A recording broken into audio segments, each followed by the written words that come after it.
Okay. Hi, everyone.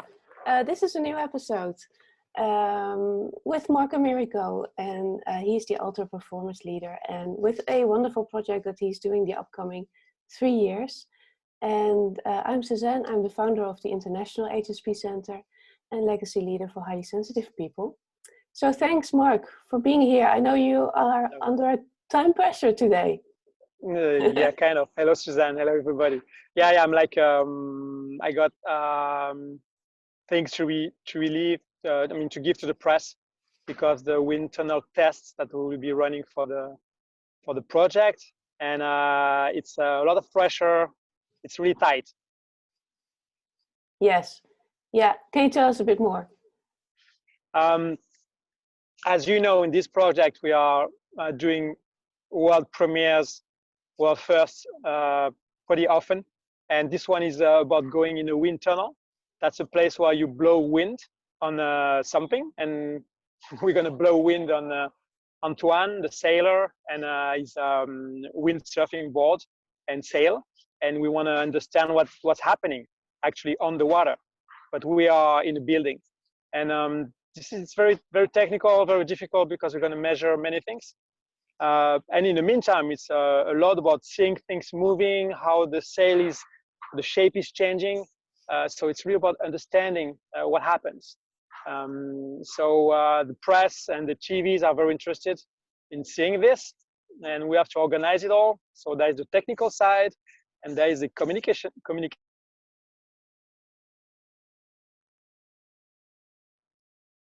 You're frozen, Marc. We'll wait. Can you hear me? Yes, I can hear you now. Yeah. Okay. So I was wondering, what does it feel like for a highly sensitive person to be under time pressure and get the press release out for the media? It's about, I would say, it's about playing with time. It's like you play with time and you extend your time range by making it very sharp in everything that you do. It's about like really understanding and getting as many signs as you can that will help you in being very efficient in anything that you do. So every move, every mail that you have to write, everything that you're gonna plan and do like in the next minute has to be like I would say a symphony. You need to be tuned, aligned with everything around you. So it's about how you sleep, what time you wake up, how you plan your day, which is about I need to have this, and this done. But in the meantime, you get the signs and you will really make the best decision at the best moment and do the right thing at the right time. And that's because of how highly sensitive you are. It helps you a lot, and it helps me a lot, especially today, I would say. Yeah, I understand. So, Marc, I'm really curious. What do you mean by signs? It's like you're in action with what you have to do, but in the meantime, it's like listening to everything around you. So what I mean is like you're in action, fully present, but in the meantime, every piece of information coming from outside, that can be just a short notice of something that you hear about, any sign that goes to your ears and your eyes will be part of your next step. So it's about like not focusing just on yourself and being closed on yourself, but really being open in the meantime as you are acting in action. Yeah. So that's what I mean. It's like every single information or word or emotion that you can feel from someone is very important to take into account. It's like being aware of it. Then you play with it. What does it mean? Okay, I get it. It's not that urgent. It's like you don't put like extra pressure that you don't need. Just like keep the pressure at a level that is okay for you. And you know that people like to put pressure on the others. It's a kind of power, you know. I put pressure on you, and I mean you're like you serve me. You're here for me, so I need it in 1 hour. But actually, it needs the thing in only 4 hours, you know. And just by being aware of it, understanding it, and asking the question, it's like, is that okay if you get it in 3 hours? and not in the next hour. And the person will say, yeah, it's fine. I can make it. It's okay. So it's like a deal, and it makes a whole difference in your, I would say, time schedule, organization, pressure. Changes a lot of things. So when a person, when you ask that to another person, and you see something within their non-verbal language that doesn't agree, what does it do to you? How do you? There's always a place to discuss. It's like the negotiation. It can just come from the ego. It's like, I don't want to, I said it's noon, it's not 1 p.m. Okay, does it make a big difference? Is that like a real urgency? Is that like an emergency? Or is it like just because you said 12 p.m., which is totally different? You know, so it's about like, it's about a kind of negotiation, about a kind of emotion. So, okay, we said 12, but does it make a big difference since maybe you go to lunch, or, you know, but maybe it's very important for the person that 12 like is a keystone, and that's okay, because that's the same on our side. So but in the meantime, maybe another task is not that urgent, you know. So it's about prioritizing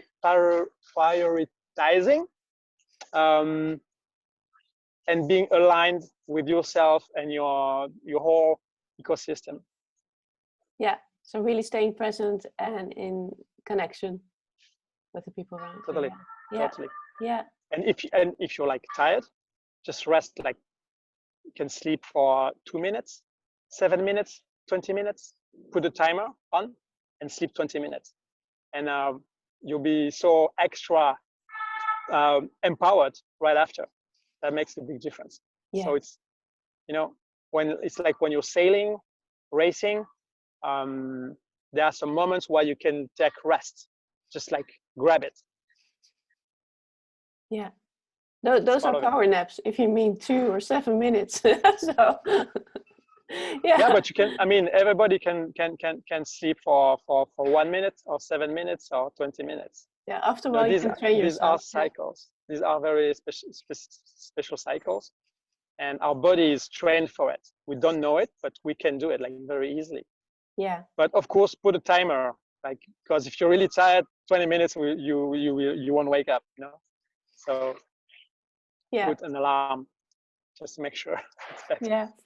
Safer. So I also ask you to send me a childhood picture, and I would like to share it. Yeah.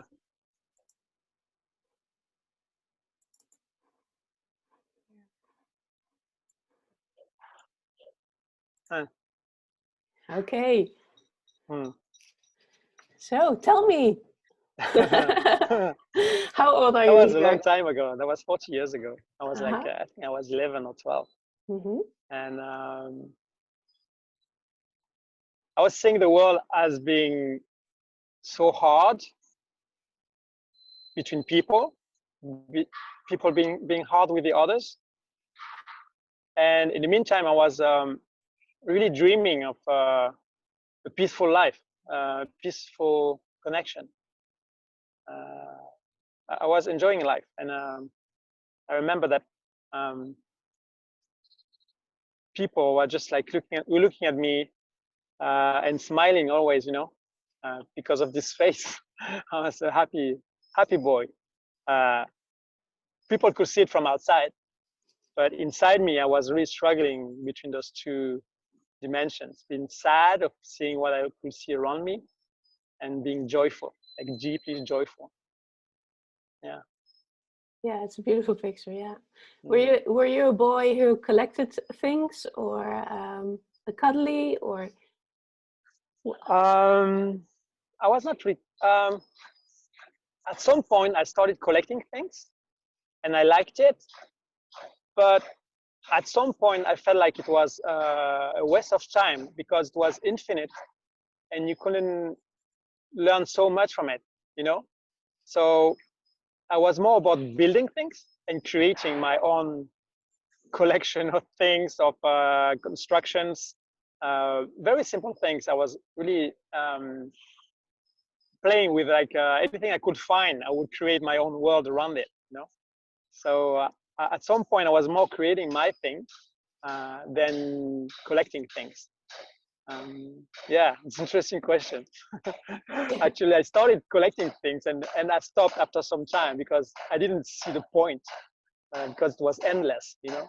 Yeah, yeah. So yeah, interesting. You know, I do scientific psychonomy, so that's why I'm Yeah, asking. very interesting. Yeah. So, can you tell me more about your view on the world at the age of 11? I was really at that time. I was already dreaming of a better world with people less in conflict.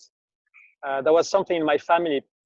I got like two sides in my family. One side, they were arguing and fighting all the time, and every single Sunday, I would say we were all together, and at some point there was a fight, like people speaking about politics or religion, and at some point, you know, there was tension, like huge tensions, and I could feel it so much.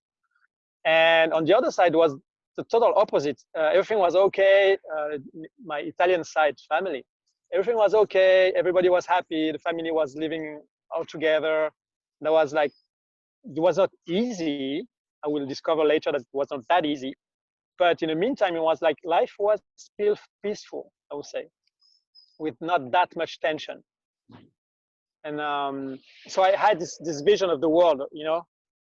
Which side do you choose? Do you want to have a peaceful life? And my grandfather was Italian, was such a beautiful person, such a beautiful soul. So that was this person really impacted me so much because he was so kind, you know. Yeah, it was about justice, respecting each other, about love, unconditional love. It's been like a great example. Yeah. And on the other side of my family, I love them so much. And in the meantime, they were fighting like, oh my God, all the time. Yeah. Yeah. So my vision about the world was we could create a better world by respecting each other, listening at each other, you know, understanding, and that's what I like. You know? Yeah, that's what you're doing now. There was a sort of seed from Yeah. back then. Yeah. Yeah, it was. I mean, it's always been in me. You know? It's part of my, I would say, my mission, why I'm here. Yeah. And this ZEPHIR, this project is really about building around the human being. The postulate is that we put the human being at the very center of the whole organization. And with a big heart, we play with the organization and the connection between people.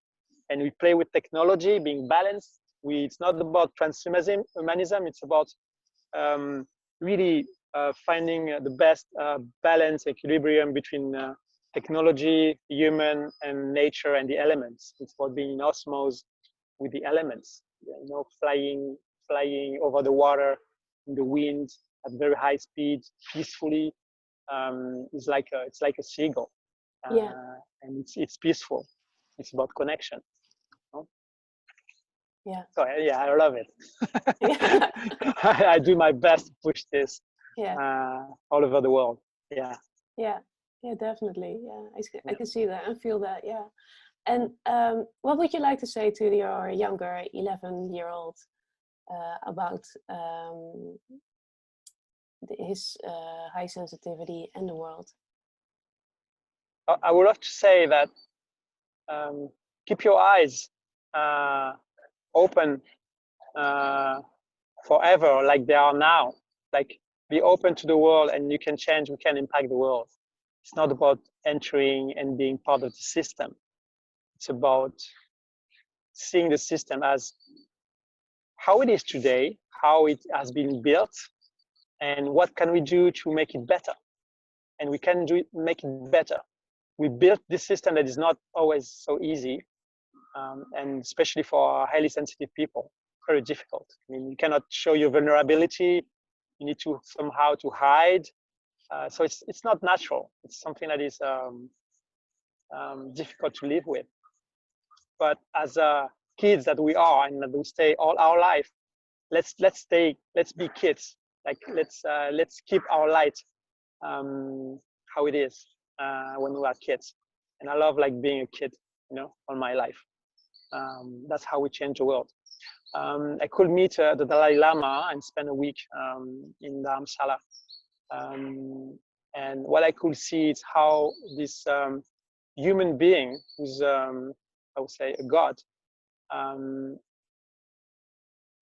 is still a 5 years old kid with all his wisdom. He's such a kid. It's wonderful, pure. So we can keep it, you know. Yeah, definitely. With an open view. Keep it. Please keep it. Yeah, yeah. Yeah, I love that. When you have an open view and open to many things and still caring for that inner sensitive child that you have within. Yeah,